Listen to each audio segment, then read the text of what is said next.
No niin, Hartsaukko täällä taas. Tuossa aamulla ajoin tuohon hiekkaa tähän pellon reunaan 5 kormaa ja eilen tuossa peitin tuota ojan pohjaa, mitä oli kaivannut tuohon ja sana putken siihen laitettua. Jyrkkä tää on tuonne 2 puolta ja täällä tää kaivannon pohjalla niin käy kaahtamassa täällä.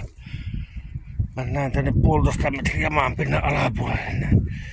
Täällä vanha putki kohtaa uuden putken. Tässä tulee uutta putkea täältä näin.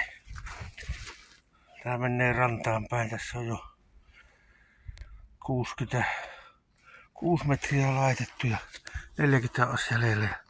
Täällä on vanha putki, minkä Eero Kautto on tehnyt aikanaan itse betonista valaamalla.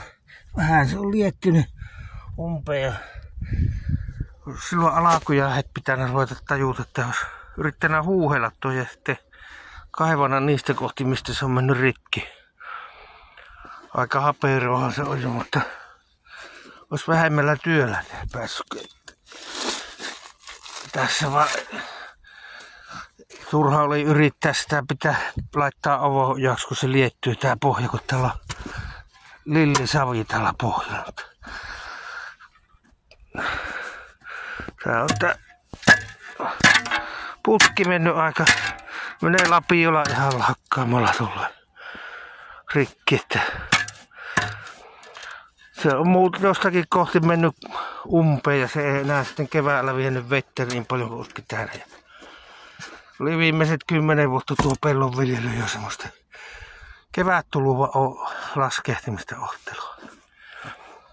No, saa nähdä kestääkö muoviputki 75 vuotta.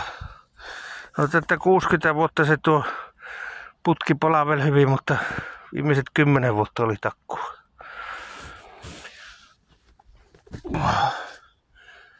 Sinne se pitäisi vielä tuolle mutkan taakse saada menemään tuolla. Tuolla tullaan sitten avo-ojalla pysyy tuolla käy tasaiseksi. Näin. Tästä myös sitten jatketaan tää päivä taas. Vanhalla Wortsonilla tehdään ojia.